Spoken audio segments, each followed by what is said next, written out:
want to now welcome Ash to the stage.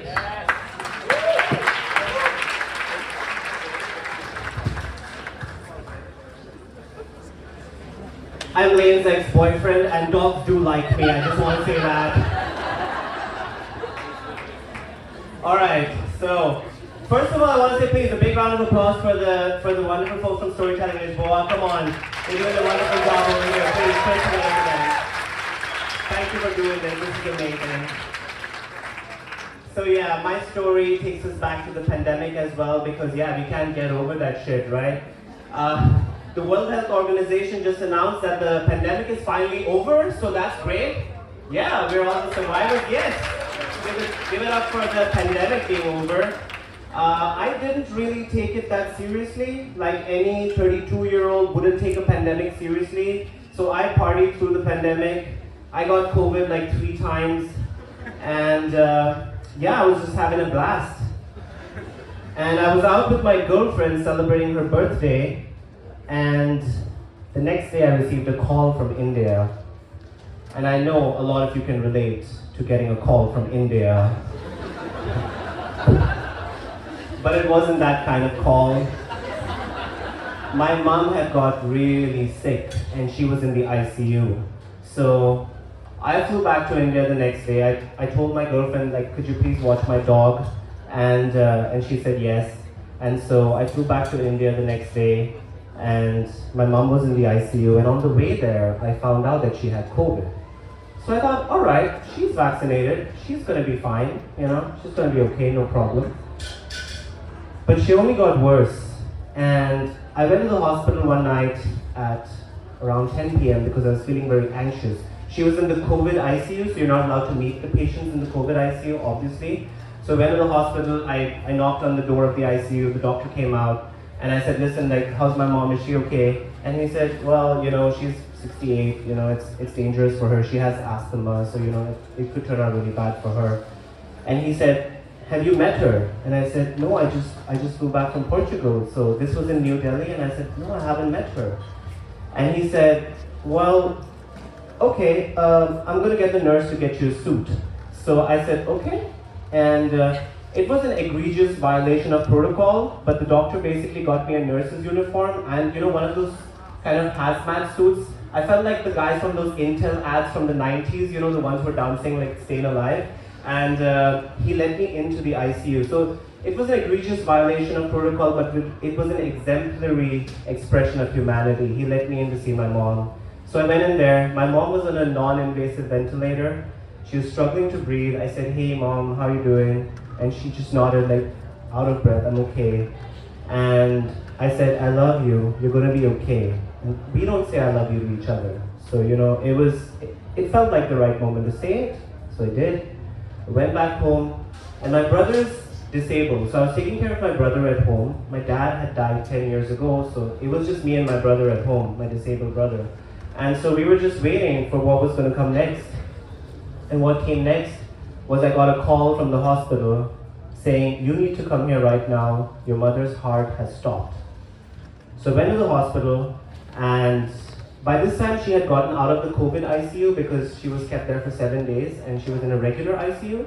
So they let me in and I could meet her, and they said that they had to do CPR for 30 seconds to revive her, and they had to intubate her. So now she was on a ventilator, she was kind of passed out, but you know, like, she was alive. That was all we had. And my girlfriend sent me a message saying, my heart is with you, and it meant a lot to me in that moment.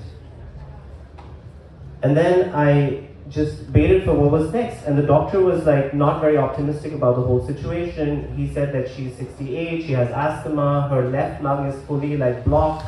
There's nothing that we can do, we're doing everything that we can do. I went and met a bunch of doctors for second opinions and third opinions, and they all said that the doctors at the hospital are doing everything right, you just gotta hope and you gotta hold on.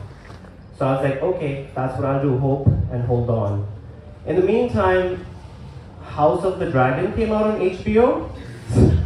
So I was like, okay, let me watch that every Sunday, try to get my mind off shit.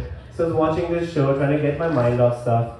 And you know, things just kept getting worse. Like, I didn't even understand how things could get worse at this point of time, but the ventilators were failing, And the doctor said, we only have one other option and it's called ECMO. And I said, okay, can you put her on ECMO? And he said, well, she's not the ideal candidate. And by this point of time, I read all the case studies on earth about COVID and serious COVID and all that shit. So I said, but doctor, there's this woman in Japan who was 65 and she survived, so my mom can survive too. And the doctor was like, nah, okay, fine, I'll put her on ECMO. So I said, okay. So he put her on ECMO, and then she got better. She got a little bit better, but not a lot better. So, after 7 days, they took her off ECMO, put her back on the ventilator. And ECMO is basically a lung bypass machine. It takes your blood out of your leg, oxygenates it, and puts it back into the other leg. So it's kind of like you don't need your lungs anymore. It's like this very high-end treatment. So she was on it for 7 days, got back on the ventilator, again got worse. And basically what happens in the ICU is that she had a lot of secondary infections. So like every time you're on the ventilator and you spend a lot of time over there, you tend to get a secondary infection, some other shit, some superbug hanging out in the ICU like, hey, a new victim, let's get this person now. So she got that over and over, and they were pumping her with all these designer antibiotics, but she would show some marginal improvement but never really get better. And so I was holding on to hope. I was watching House of the Dragon, which was quite gory, to be honest, and I was trying to make sure that I was doing the best, taking the best decisions I could, because I was the only person who was responsible to sign for her to make sure that she was okay. And they were some really hard decisions, because after they took her off ECMO, she blew a hole in her left lung because the ventilator was trying to give too much air and oxygen at too high a pressure. And so they had to put a pipe in to drain the excess air, and it was just awful. And I was just thinking, man, I had partied all that time during COVID-19. Karma's a real bitch, huh? And Karma's Indian, so I'm from India, so karma in India is a real bitch. So I was just like, okay, she's got home court advantage over here. I'm gonna have to work this out. And then the doctor said, look, we've done everything we can. You're gonna have to take her home because her mental health is declining. She's been on the ventilator for 45 days at this point of time. And what happens if you're on the ventilator for 45 days is that your lungs basically forget how to breathe. Your muscles waste away, you don't know how to breathe anymore. You also start having mental effects of, being in the ICU for so long, being in this environment where there's just people in uniforms walking around. And so she was suffering all these things. And the doctor said, look, you're gonna have to take her home. You're gonna have to rent this Philips ventilator and take her home. And I'm gonna recommend a home ICU service. And that's the only hope we have, because maybe changing her environment is actually gonna work for her. And so everybody was dead against it. The doctors that had got the second and third opinion were like, fuck no, you can't do that. What if she has a heart attack at home? What's gonna happen? But her treating physician, I trusted him at this point in time. He had taken care of her and kept her alive for 45 days in the ICU. So I was like, you know what, if you're saying this is the best thing, I'm gonna go out on a limb over here. The entire family was against it as well. My extended family were like, no, you can't do this.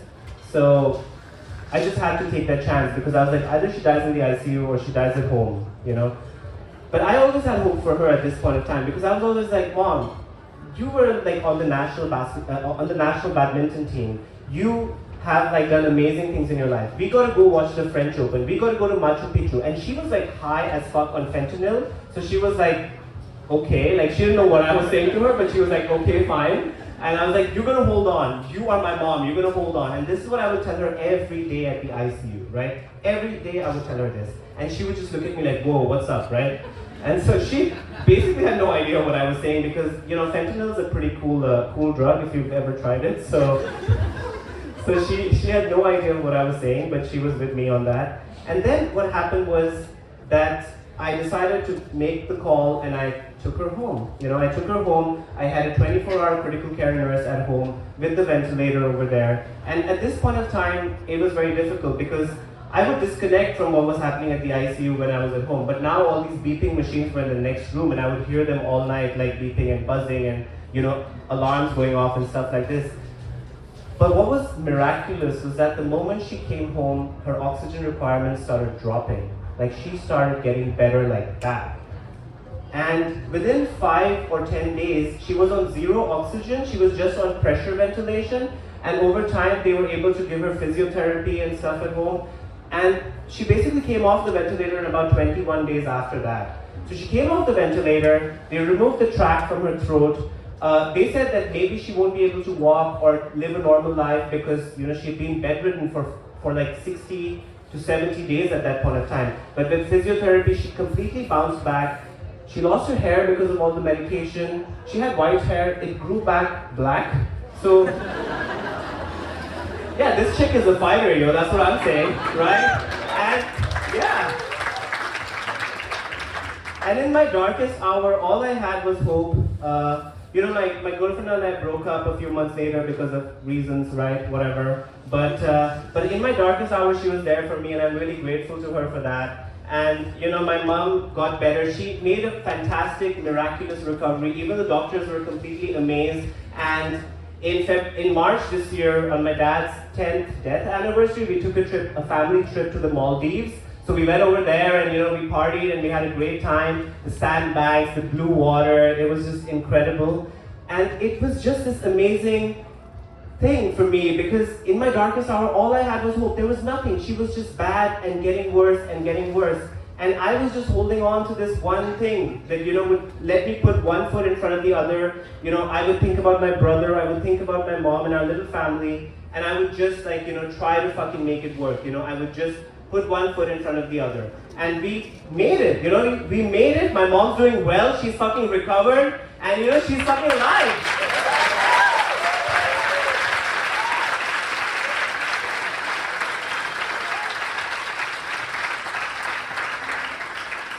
And yeah, at the end of the day, in your darkest hour, all you have is hope, All you have is hope, so you gotta hold on to it, put one foot in front of the other. And when it's not your darkest hour, carpe diem, baby. You gotta seize the day. Because you know what? This shit might go up in smoke at any point of time. So we gotta live our lives while we can live it. And that's my story. Thank you so much, everybody.